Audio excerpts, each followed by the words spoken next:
तो चलिए अब हम लोग यहाँ पर ये देखेंगे कि जो परागकण है, ठीक है, परागकण का निर्माण कैसे होता है, गुरु बीजाणु का निर्माण कैसे होता है, यहाँ पर हम लोग देखेंगे। ठीक है, तो हमें सबसे पहले देखने को मिलता है कि सबसे पहले एक लेयर बनते हैं। ये देखिए, ये एक लेयर बन रही है। ठीक है, इस लेयर को हम लोग बोलते हैं अंतःभित्ति। क्या बोलते हैं? अंतःभित्ति। इसके ऊपर भी एक लेयर बनती है जिसको हम लोग बोलते हैं बाह्य भित्ति। ठीक है, इसके ऊपर भी एक लेयर होती है जिसको हम लोग बोलते हैं बाह्य भित्ति। ये सभी में होती है, क्या समझना, जिसको हम लोग क्या बोलते हैं, तो उसको हम लोग बोलते हैं बाह्य भित्ति। ठीक है, बाह्य भित्ति के अंदर क्या बनता है? अंतःभित्ति बनता है और टेपिटम बनता है। ये देखो, ये है टेपिटम। टेपिटम किसका निर्माण करता है? तो टेपिटम अभी आपको देखने को मिलेगा आगे कि जहाँ पर स्पोरोपॉलिनिन होता है परागकण के ऊपर, उसका निर्माण करता है और बहुत ढेर सारे काम करता है। कौन? टेपिटम। इसके बाद यहाँ पर देखने को मिलता है पहले मध्य स्तर, बाह्य स्तर, फिर मध्य स्तर, फिर उसके अंदर टेपिटम, यानी कि 3 लेयर पाई जाती है सिंपली। पहली अंतः स्तर, दूसरा मध्य स्तर और तीसरा टेपिटम।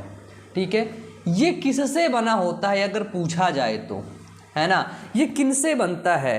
तो प्राथमिक, ठीक है, जो जब आपने पढ़ा है कि जब परागकोश की संरचना, जब परागकोश का निर्माण होता है तो वहाँ पर आपने पढ़ा है प्राथमिक भित्ति कोशिका। क्या देखे होंगे, क्या पढ़े होंगे? प्राथमिक भित्ति कोशिका। ठीक है, तो प्राथमिक भित्ति कोशिका से साहब 3 चीज़ों का निर्माण होता है। भित्ति मतलब स्तर, और दूसरी कौन सी कोशिका देखे थे? दूसरी कोशिका है प्राथमिक जनन कोशिका। प्रप्रसु कोशिका से 2 कोशिकाएं बनती हैं समसूत्री विभाजन के द्वारा, प्राथमिक भित्ति और प्राथमिक जनन कोशिका। जो प्राथमिक जनन कोशिका रहती है वो ये स्तर के अंदर होती हैं, ये कोशिकाएं। ठीक है, समझना। अब इसके अंदर क्या होता है? ये कोशिकाएं प्राथमिक जनन कोशिकाएं जनन करती हैं, फूल करके बड़ी हो जाती हैं, अर्धसूत्री विभाजन, समसूत्री विभाजन करती हैं, और यही जनन कोशिकाएं आपका लघु बीजाणु मात्र कोशिका बनती हैं। ठीक है, जो कि ये देखिए लघु बीजाणु मात्र कोशिका बी नंबर में आप बिल्कुल अच्छे तरीके से देख सकते हैं। ये इसके अंदर क्या है सर? तो ये है लघु बीजाणु मात्र कोशिका। समझ गए? यहाँ तक कोई दिक्कत है? नहीं है। चलो आगे देखो, बिल्कुल सिंपल है यार, एक एक चीज़ें समझा रहे हैं, यही संरचना पूछ ली जाती है अक्सर। अब देखो, जब लघु बीजाणु मात्र कोशिका बन गया तो यहाँ पर जो मात्र कोशिका थी वो कैसी थी? तो वो द्विगुणित थी, यानी कि वो 2n थी। कैसी थी? 2n थी। अब देखो क्या हुआ, मियोसिस फर्स्ट हुआ, मियोसिस सेकेंड। मियोसिस का मतलब होता है अर्धसूत्री विभाजन। ठीक है, तो मियोसिस का मतलब क्या होता है बेटा? तो मियोसिस का मतलब होता है अर्धसूत्री विभाजन। अर्धसूत्री विभाजन मैं आपको बता दूं, अगर इस चीज का अर्धसूत्री विभाजन होगा, अगर इसमें समझ लो ये 2n है, ठीक है, अर्धसूत्री विभाजन हो तो जाहिर सी बात है एक n बचेगा, ये भी n बचेगा। अर्धसूत्री विभाजन में 2 स्टेज होती है, पहली फर्स्ट और दूसरी सेकेंड। अब इसमें सेकेंड स्टेज भी होगी, लेकिन सेकेंड स्टेज में ये समान रहते हैं, क्रोमोसोम क्या होते हैं? तो वो समान ही रहते हैं या नहीं रहेंगे। यानी कि अगर एक बार अर्धसूत्री विभाजन होगा तो कितनी कोशिकाओं का निर्माण होता है? तो 4 कोशिकाओं का निर्माण होता है। ठीक है, तो देखो द्विगुणित मात्र लघु बीजाणु मात्र कोशिका थी हमारे पास। ये कौन सी कोशिका है सर? बताइए, बताओ बच्चे। तो ये लघु बीजाणु मात्र कोशिका आपने बोला, मैंने मान लिया, चल ठीक है, 2n है। मियोसिस फर्स्ट हुआ, अर्धसूत्री विभाजन फर्स्ट हुआ, ये कोशिकाएं 2 बना ली, लघु बीजाणु मात्र कोशिका 2 बना ली। मियोसिस सेकेंड हुआ, लघु बीजाणु मात्र कोशिकाएं 4 बना ली, और इसको बोलते हैं चतुष्क। ठीक है, लघु बीजाणु चतुष्क इसको बोलते हैं, याद रखना। इसको क्या बोलते हैं? तो इसको लघु बीजाणु चतुष्क बोलते हैं। ठीक है, ये क्या बन गई? 4 पुत्री केंद्रक बन गए, जिसको लघु बीजाणु चतुष्क बोलते हैं, और इसको युगपत प्रकार बोलते हैं। मतलब अगर लघु बीजाणु चतुष्क इस स्टेज में इस तरह संरचना में रखे हुए हैं तो इनको बोलेंगे युगपत प्रकार का ये लघु बीजाणु चतुष्क है। ठीक है, अब देखो नीचे भी है कुछ, नीचे देख लेते हैं। डी नंबर में क्या दिखाई दे रहा है आपको, देखिए इसमें कई प्रकार आपको दिख रहे हैं ना कि कितने कितने प्रकार का हो सकता है। तो यहाँ पे क्या देखने को मिलेगा आपको, नीचे लिखा है उसको हम लोग पढ़ेंगे तो इसमें क्या देखने को मिला। लेकिन एक चीज़ मैं आपको बता दूं, एक चीज़ जहाँ से बहुत क्वेश्चन फंसता है, बहुत आता है। देखो सर मुझे एक बात बताओ कि ये लघु बीजाणु जो मात्र कोशिका थी ये कैसी थी, तो सर आपने कहा कि भैया ये 2n थी। अब मुझे ये बताओ जो लघु बीजाणु बने हैं ये जिसको हमने बोला लघु बीजाणु चतुष्क, ये लघु बीजाणु चतुष्क द्विगुणित होंगे या फिर अगुणित होंगे, आप मुझे ये बताओ। तो सर आप तो सोच में पड़ गए, बहुत देर बाद आपने सोच के बताया भैया ये अगुणित होंगे। बिल्कुल सही, और यही क्वेश्चन बनता है। ठीक है, यही क्वेश्चन बनता है। तो ऐसे स्ट्रक्चर बना करके आपको लिख देना है। चलो अब देखो, ये देखो यहाँ पे स्ट्रक्चर आपको दिखाया गया है कि अगर जो लघु बीजाणु है वो इस तरह दर्शित है, एक इधर एक ये यहाँ पे एक यहाँ पे, और ये 3D डायग्राम है तो एक इसके पीछे यहाँ पर भी होगा, तो उसको बोले चतुष्फलकीय संरचना। इस तरह की संरचना होंगी तो क्रमिक संरचना, क्रासित संरचना टी के आकार की होगी, लंबा लंबा होगा तो क्या होगा लंबवत संरचना टी आकार का। इसमें क्या दिखाया जा रहा है कि विभिन्न प्रकार के चतुष्क यानी कि टेट्राड को दिखाया जा रहा है। ठीक है, चलिए नीचे पढ़ते हैं क्या लिख रखा है इसके बारे में। लिख रखा है कि आवृत बीजी पौधों में लघु बीजाणु चतुष्क अर्धसूत्री विभाजन से विभिन्न विधियों के द्वारा बनने वाली 4 कोशिकाएं जो लघु बीजाणु माइक्रोस्पोर अथवा गुरु बीजाणु मेगास्पोर होती हैं। ठीक है, ये जो लघु बीजाणु यही आगे चल के परागकण का निर्माण करते हैं, याद रखना। ठीक है, विभिन्न प्रकार से चतुष्कों टेट्राड में विन्यासित हो सकती है। जो चतुष्क बनते हैं ना 4 ठो, 1 2 3 4, ये 4 विभिन्न तरीके से हो सकते हैं। ऐसे भी हो सकते हैं, ऐसे भी हो सकते हैं, ये देखो। तो इनकी संरचना को क्या बोलते हैं, या फिर ऐसे भी हो सकते हैं, ये देखो ये टी आकार का ले लिए है ना। तो इनकी संरचना को क्या बोलेंगे ये यहाँ पे पढ़ने को मिलेगा आपको। ठीक है, देखिए पहला नंबर पर है चतुष्क फलकी या फिर टेट्राहेड्रल। ठीक है, ये चतुष्क फलकी क्या होता है, अधिकतर द्विबीजपत्री पौधों में लघु बीजाणु जनन में पाई जाती है। अधिकतर जितने भी द्विबीजपत्री पौधे होते हैं उनमें जब लघु बीजाणु जनन की क्रिया होती है तो यही संरचना देखने को मिलती है। कौन सी है सर, तो ये है चतुष्क फलकी, ये है चतुष्क फलकी संरचना। ठीक है, चतुष्क फलकी संरचना आपकी ये है। क्लियर है, चलो सेकंड नंबर देखो। सेकंड नंबर है समद्विपार्श्विक या क्रमिक। ठीक है, समद्विपार्श्विक या क्रमिक, आइसो बिलैटरियल और सक्सेसिव। तो इसमें समद्विपार्श्विक या क्रमिक में क्या होता है कि इसमें अधिकतर एक बीजपत्री पौधे में मिलते हैं। ये जो होता है ये अधिकतर एक बीजपत्री पौधे में मिलता है। इसमें क्या होता है, इसमें चारों एक ही तल में होते हैं। कैसे, 1 2 3 4, ये देखो एक ही तल पर हो गए, 1 2 3 4, बेटा जी की जय जयकार, है ना। ये देखो क्रमिक परिवर्तन, क्रमिक संरचना है ना, एक ही तल पर। क्रासित देख लो, क्रासित मतलब ये एक ऐसे एक ऐसे एक ऐसे, तो इसको आपस में क्या करेगा, क्रॉस करेगा। ठीक है, चलो क्रासित देख लेते हैं हम लोग। सब कुछ देख लो बच्चे, नहीं पता नहीं कब मौका ना मिले, है ना।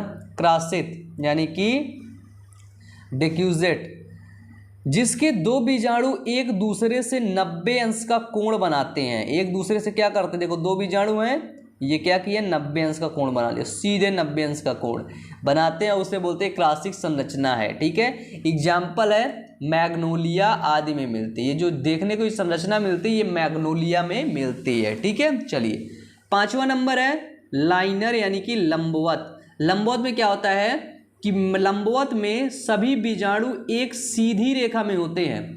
इसमें सभी बीजाणु क्या होते हैं दोस्त, तो इसमें एक सीधी रेखा में होते हैं। ऐसे चतुष्क पॉलीएंथस, हेलोफिला आदि में पाए जाते हैं। ठीक है, एग्जाम्पल इनका दे रखा है।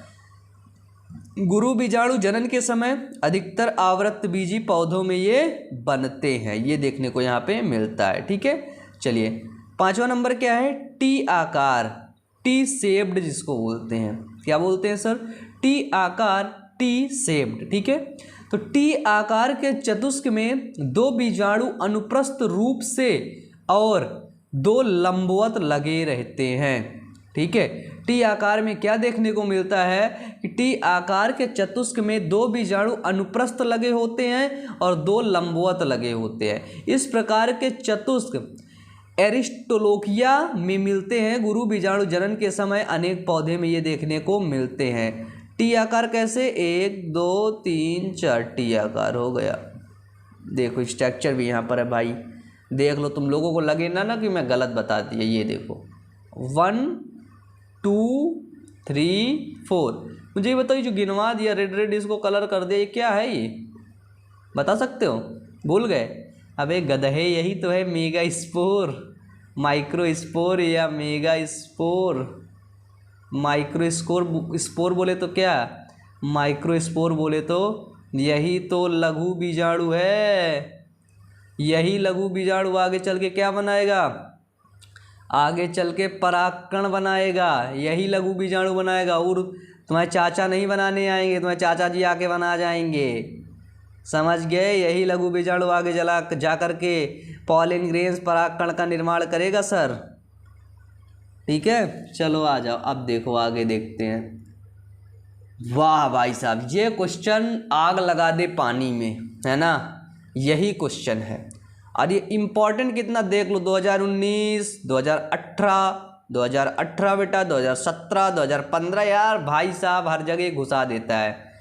परिपक्व पराग कोष, ठीक है, बोले तो मेच्योर पॉलिन ग्रेन्स की बात कर रहा है ये।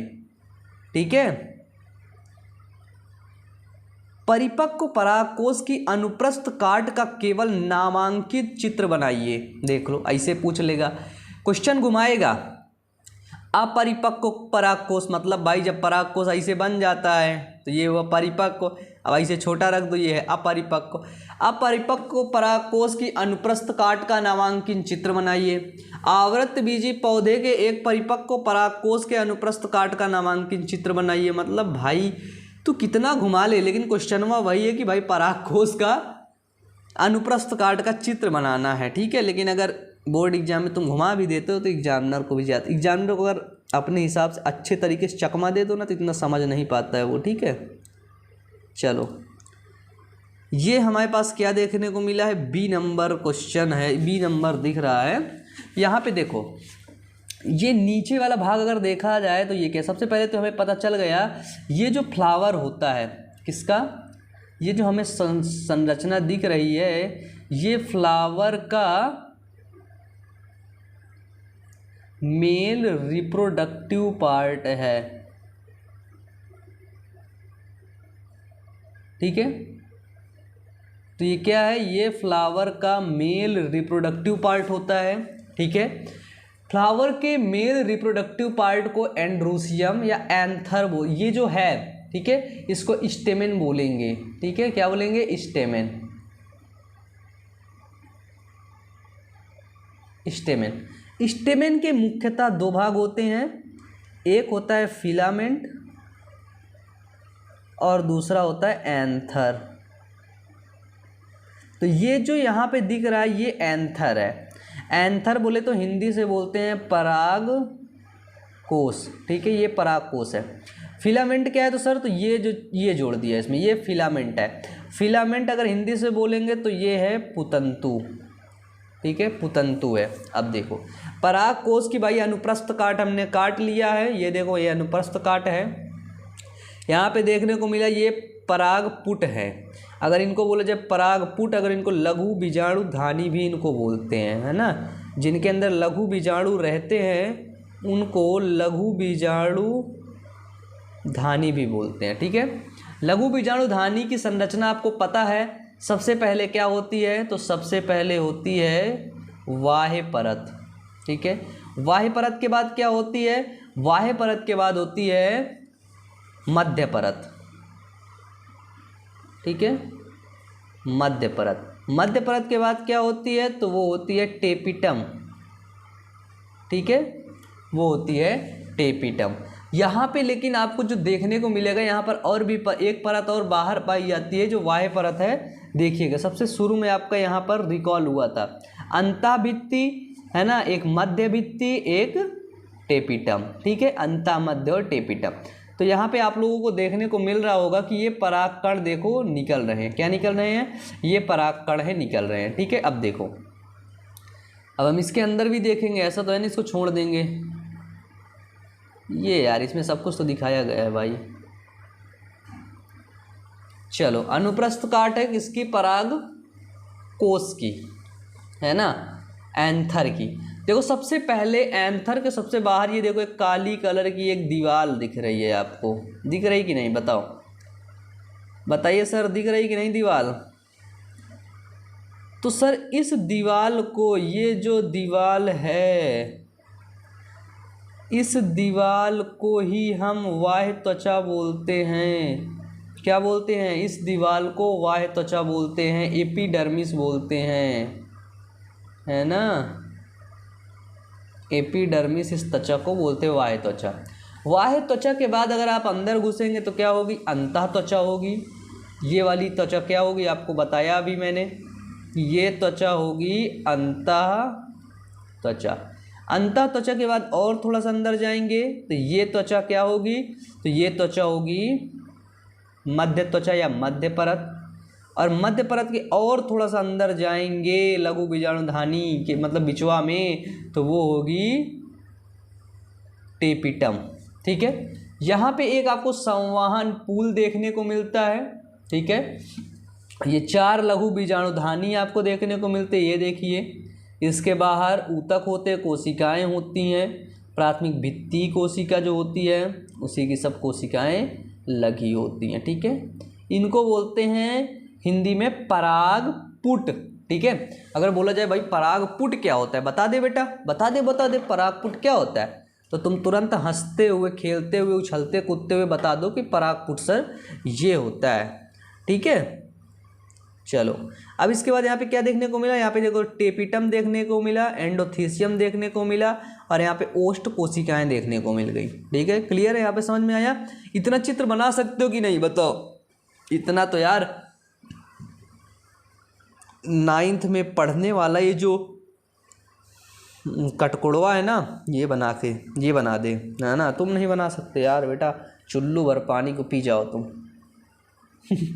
मैं डूब मरो थोड़ी ना कहूँगा, इतने प्यारे बच्चे हो, तुम क्यों मरोगे, हैं, मरे साला वो जो अच्छा ना लगता हो, है ना। चलो, सी नंबर क्या है बच्चे, सी नंबर है कि इसमें देखो देख क्या रहा है कि पराग कोष की अनुप्रस्थ काट एक पाली के दोनों तथा परागपुट आपस में मिल जाते हैं ना। तो देखो जो पराग कोष होते हैं, तो देखो पराग कोष भाई फटते हैं अब, क्योंकि इसके अंदर क्या बन गया, तो इसके अंदर बन गया पॉलन ग्रेन्स, हिंदी में बोले तो बोलो परागकण बन गया, ठीक है। तो इसके बाहर की हमने देख लिया भाई ये कि ये बाह्य त्वचा है, संवहन पुल वहाँ भी देखा था, यहाँ भी देख लिया। इसके बाद भाई साहब ये जो परागकण है ना, अब ये निकलना शुरू हो गए, ये देखिए, ये देखिए, ये देखिए, ये देखिए, ये देखिए, ठीक है।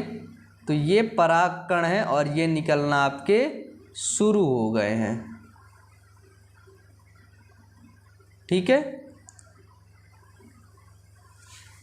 यहाँ तक क्लियर है कि नहीं आपको। अब ये देखिए, ये क्या है, ये रेशेदार स्तर यहाँ पे आपको देखने को मिलता है, क्या, रेशेदार स्तर। और ये आपको क्या है, तो ये है पॉलन ग्रेन्स, ठीक है, पॉलन ग्रेन्स है ये। क्लियर है, चलिए आगे चलें। भाई साहब आगे क्या चलेंगे, अब ख़त्म, टाटा बाय बाय, है ना। इतना ही आपका पीपीटी बनाया था यार, सोचो पीपीटी बनाने में कितना मेहनत पड़ता है ना। इतना ही पीपीटी था आपका, पॉलन ग्रेन्स, परागकण की संरचना समझना था, आप लोगों ने समझ लिया है। चलो इसी बहाने लगातार मैं आपको परागकण की संरचना बता देता हूँ। देखो परागकण ऐसा होता है, इसी को समझ लो कि ये परागकण है, इसको बता रहा हूँ। परागकण ऐसा होता है, इसको बोलते हैं एंटाइन, लिखना चाहो तो लिख लेना, एंटाइन। पराग के बाहर एक संरचना होती है ऐसे करके, ये देखो,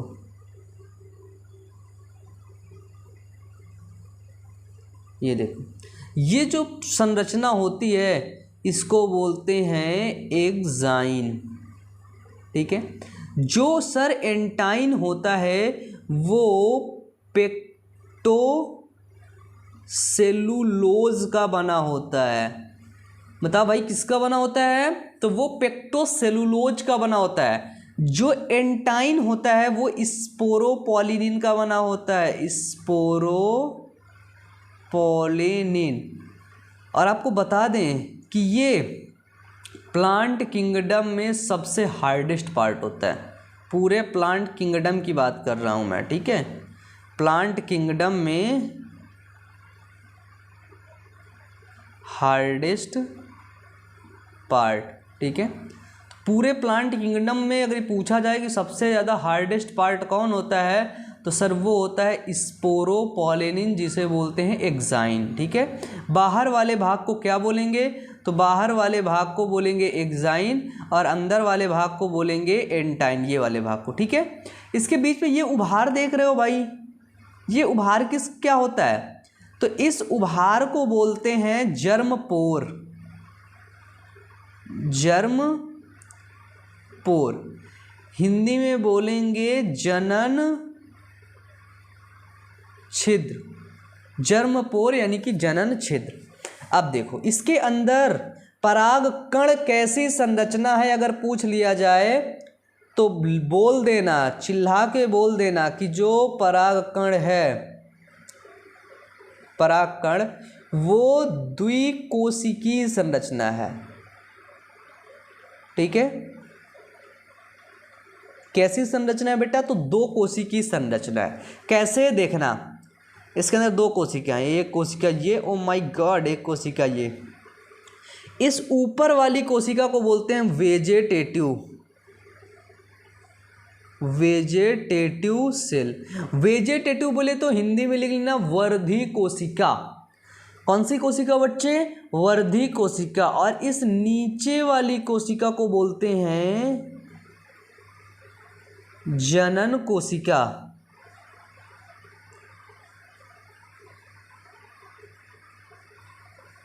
जनन कोशिका, जनरेटिव सेल। ठीक है, ऊपर वाले को बोलेंगे वर्धी कोशिका और नीचे वाले को क्या बोलेंगे? तो बोलेंगे उसको जनन कोशिका। ठीक है, तो ये होती है स्ट्रक्चर ऑफ पॉलन ग्रेन्स। ठीक है, तो चलिए आज की क्लास फिर यहीं तक। मुझे उम्मीद है कि ये क्लास आपको अच्छी लगी होगी। और हाँ, आप लोग अपना रिव्यू यानी कि कमेंट जरूर करके बताइएगा, ठीक है, जिससे मेरा भी थोड़ा सा मोटिवेशन बढ़ेगा। तो पढ़ते रहिए, मेहनत करते रहिए। मिलते हैं नेक्स्ट वीडियो में, तब तक के लिए wish you all the best. Thank you.